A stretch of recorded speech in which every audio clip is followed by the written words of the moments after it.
Well, good evening, ladies and gents. My name's Ian, and of course, you're welcome to my shed. A few days ago, I showed how I got a pile of angle grinders that I needed to fix. Some will be scrap, some will be repairable. Now, I would normally just crack on and get that done. However, a good friend of mine, Alexander Smith, put a comment and said, Ian, I was a bit disappointed that you didn't show you actually fixed some.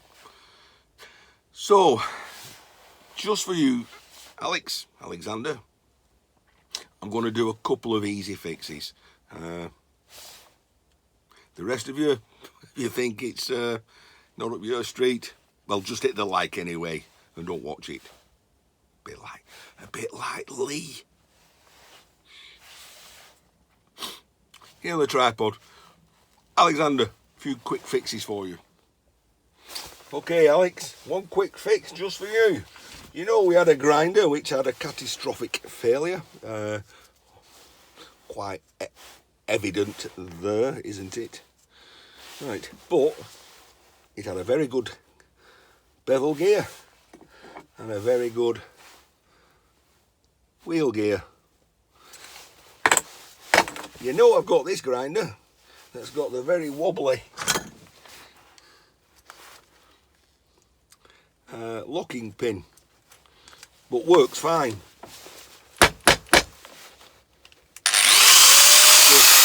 Just wobbles around.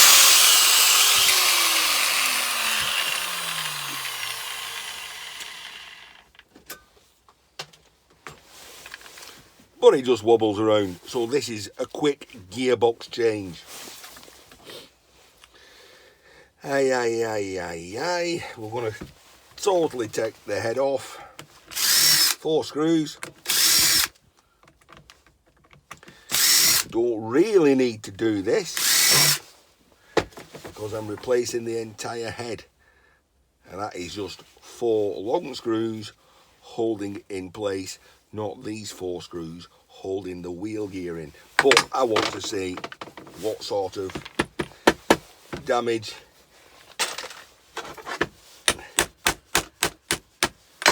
that is.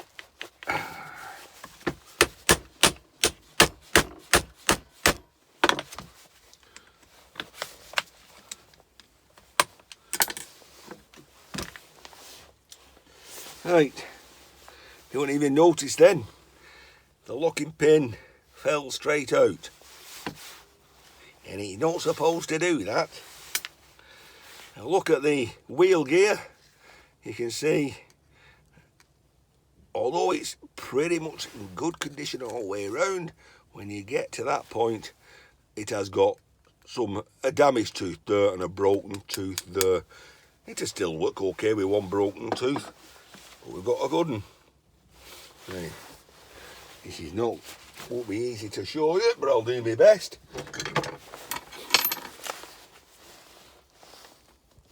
Focus in there. I was saying about that bevel, that locking pin has to go in and it's pretty solid. All it does is go up and down. But the casting gets worn. And you see that? There. You see that? No. Anyway, take my word for it, that casting has become oval shaped, allowing that pin to waggle. So we now take the head off. But to do that, I've got to take that 8mm nut off, which is not that easy because as I put a spanner on that, the whole thing will turn round.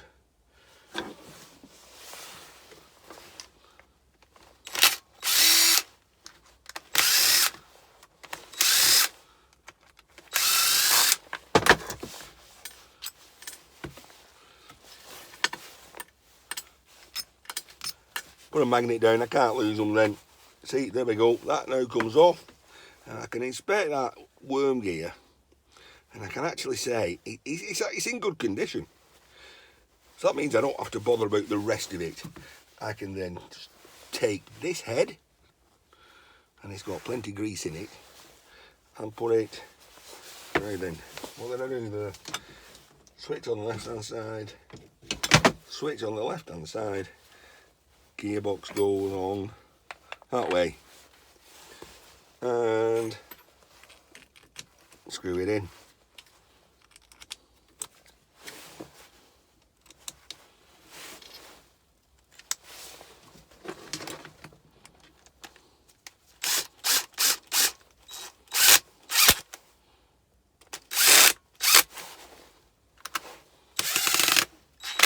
Right, Alex, that should be the first fix. Let's plug it in. Switch on, and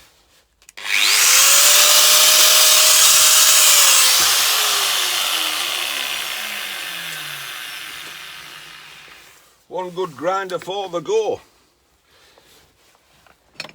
Put a guard back on.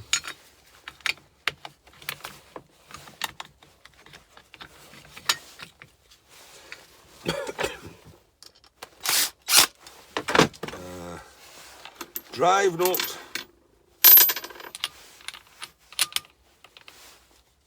locking nut, one grinder, good to go in a little bit. Right, what have we got here? Let's try this one. Let's plug this one in.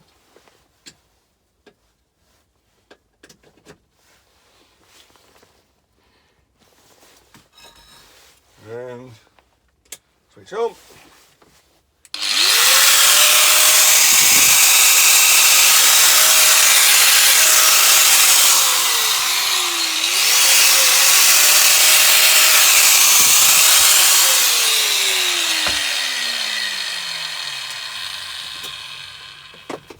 Nothing wrong with that.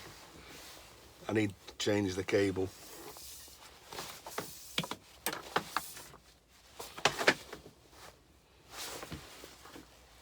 Well, that's an easy fix. Let's try another one, Alex. Right. Put that one in. Switch on. And switch on. Nothing. Right. First of all,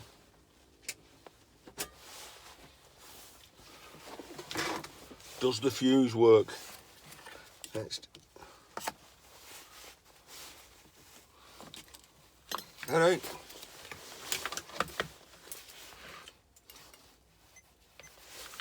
Multimeter out.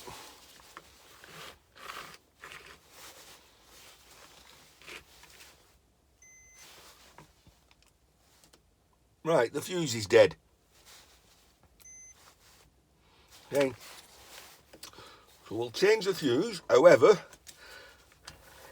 you have to bear in mind here, and we'll break that fuse up, because they're brass ends.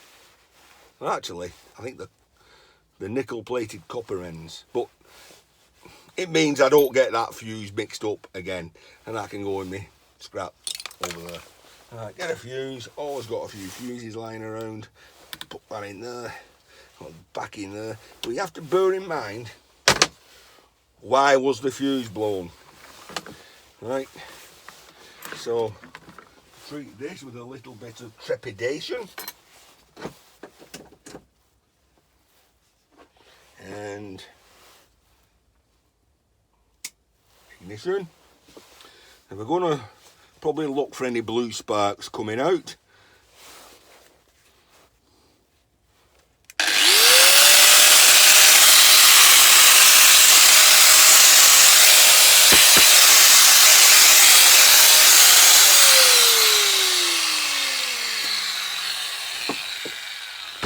Another simple fix, just needed a fuse. Check the cable. Nothing wrong with the cable. Quick fix. 2 grinders, ready to go back to work.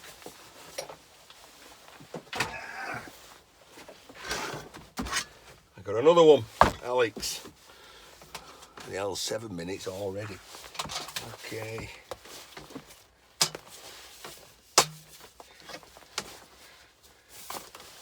Check the cable. No obvious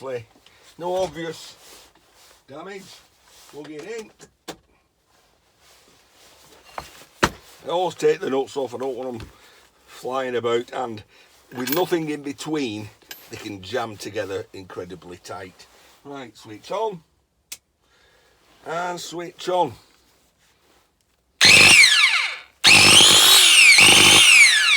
Right, I'm going to call that fluttering. That fluttering just means the brushes need changing. Simple enough.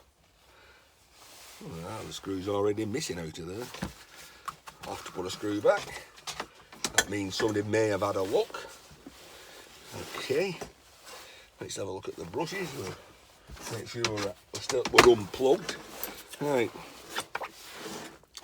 look at, I wonder if you can see that down there. That brush is really down there in the depths. There's a spring that holds it on.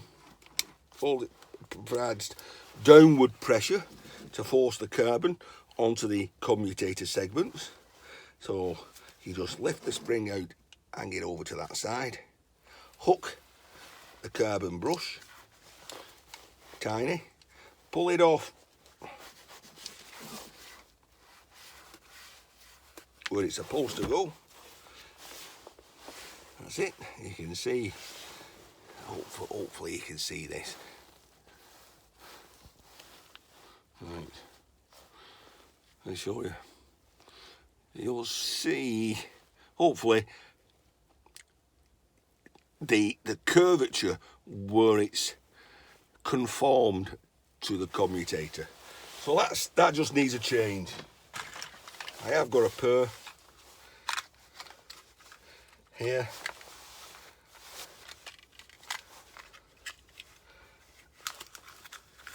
Come on. That just fits back in that slot, except it's not the right brush. So I've got to have a look through my pack, through my ones I've taken out, or find some other type of brushes, make them fit. We'll do that. There we go, Alex, a little route about in the Spurs inventory. Because believe it or not, I just know where everything is in this workshop. And you'll see those are the correct widths.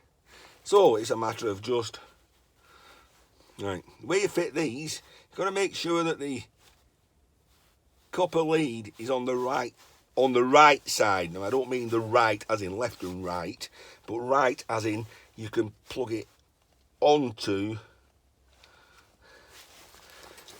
the connection, because if you put it on the other side it wouldn't reach.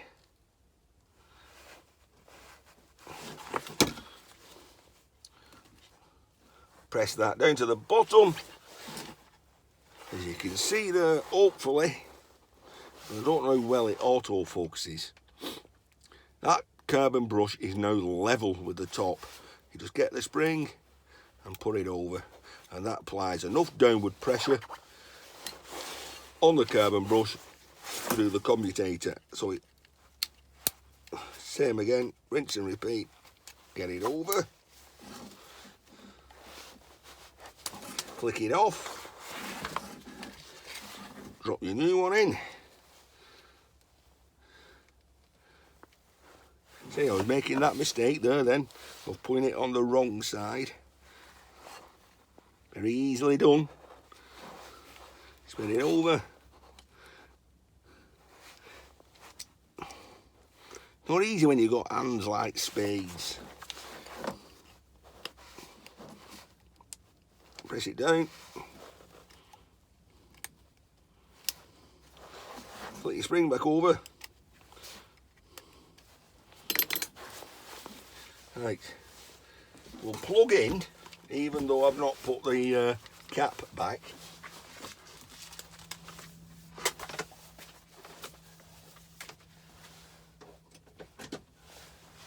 as long as I ain't touching anywhere around these, I won't get electrocuted.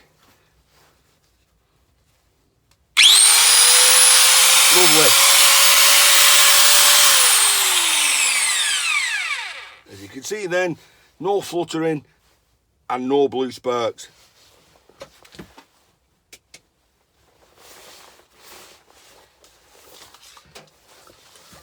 So that back, make sure the hole lines up with the hole. As you're shoving it back, make sure you're not going to trap any wires. Put down there. Find a screw to go in there because there wasn't one.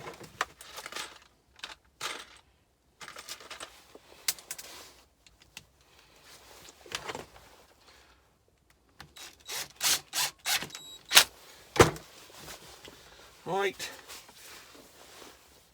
Test it again because I might have done something while I was shoving that back.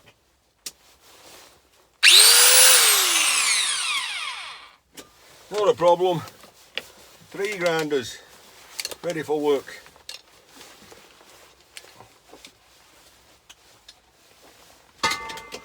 Oh, give over. Alright, Alex, I'll do one more for you. No, I won't.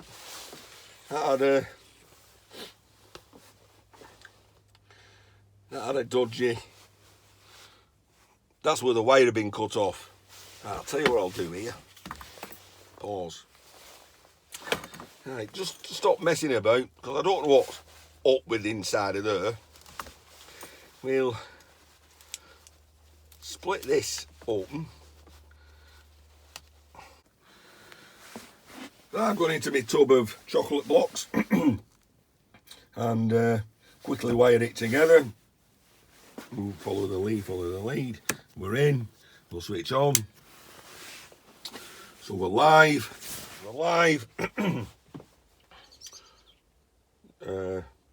Just so anyway, we'll switch on. Nothing. Right. So how do I know it's live there? I know I've got it plugged in, I know I've got it switched on, but I don't know it's live there. Well, I can take my multimeter and stick it on, or I've got 2 other tools here. I've got this one, and if I turn the light out, and you stick it onto the live, don't forget this is 240 volts, and you stick it onto the neutral, the return. I've got 2 lights light up and tell me that it's working. And the lights give me a range from 110 volts to 380 to 500 volts. So the second light lighting up tells me it's 240 volts. I've got another one as well. And this has got like a cooker bulb in it. So it's the same sort of thing. You just stick that in there, and it lights up. Yeah, can you see that lighting up? So I know I've got power to there, but I ain't got power to there. This one, Alex, is turning into a bigger job. Whip the end off.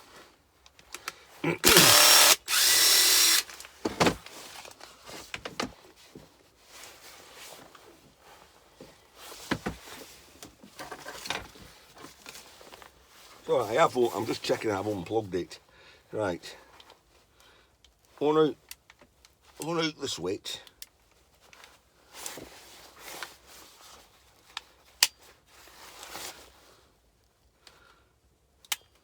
That's it off. Unhook that. Start to prise the switch unit out, because I did say in my last video a few days ago, well, I didn't say it, I had to put it in text because the switches can burn out. Right.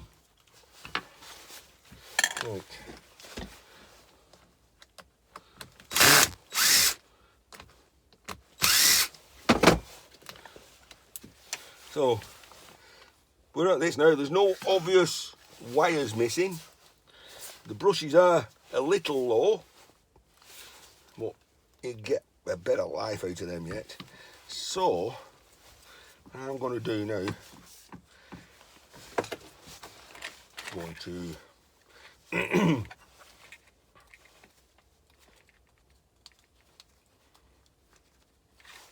take this off and go straight to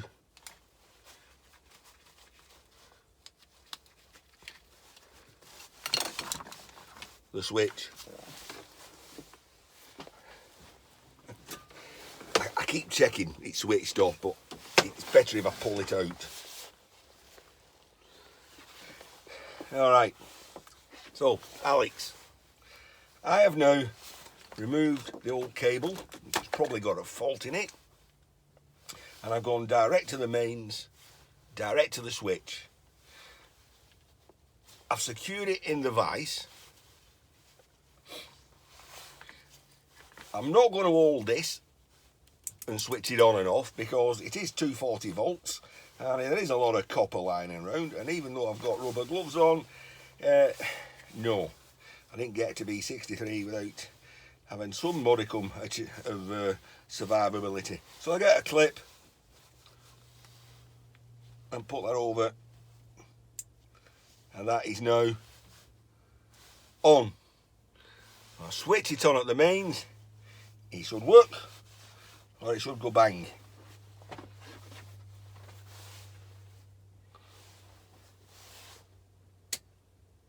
Nothing.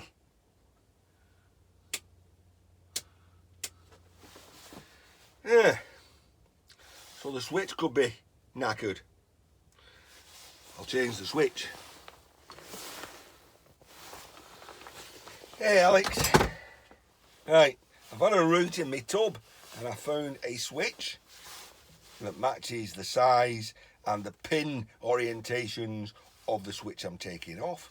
So if I just take the leads off one at a time and place them on the new switch one at a time, I can't really go wrong, can I?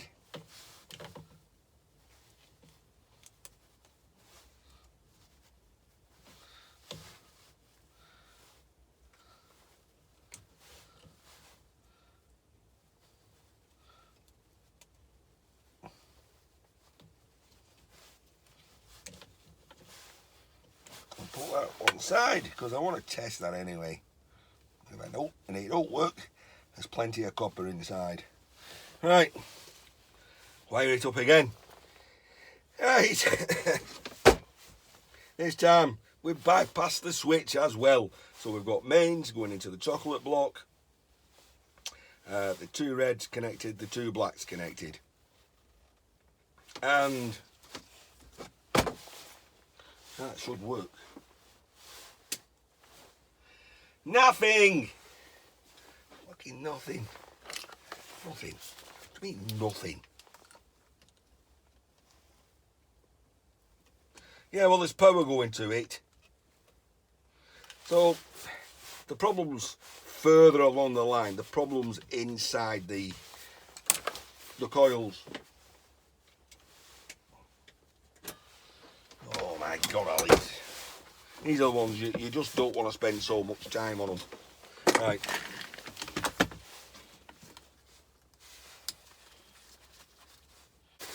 Okay, so I've taken the head off. 4 screws, easy enough. To get the rotor out, you've got to unhook and lift up the carbon brushes. Come on. Right.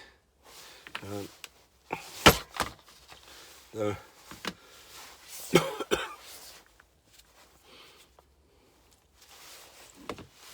And then, yeah, that's not looking good, is it? And then pull out the dust cover.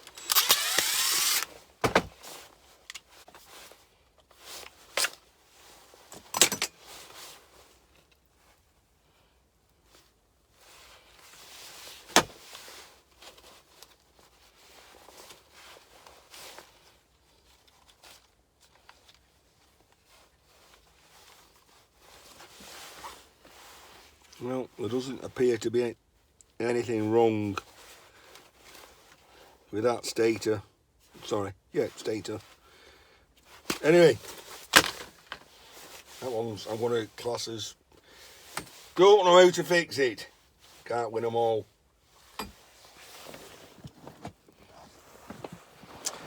Ah, there, Alexander. I hope that satisfied your thirst for knowledge. I'm carry on with the rest of them. Okay, Alex, I was gonna wrap it up there, but I've just got one more on my bench, so you might as well see that one done. Right.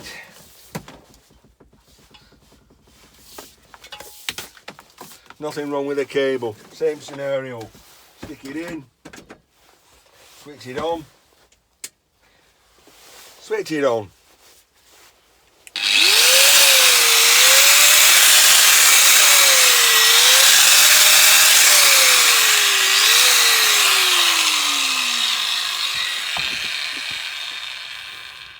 Nothing wrong with it. Wonder why. It was it could be because the fuse cover's missing. Right.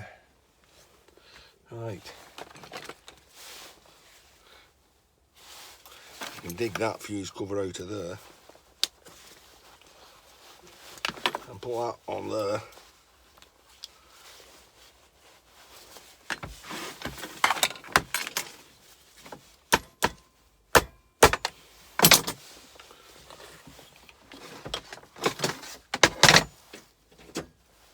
And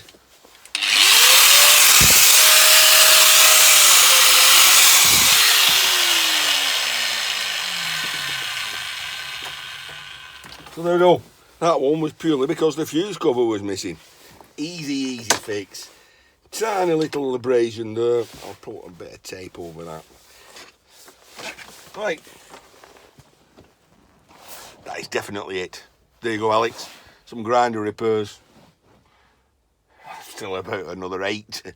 No. 1, 2, 3, 4. I've still 4 to go. But that's it. Ian in his shed. Soon be the weekend. See what else we have for you then.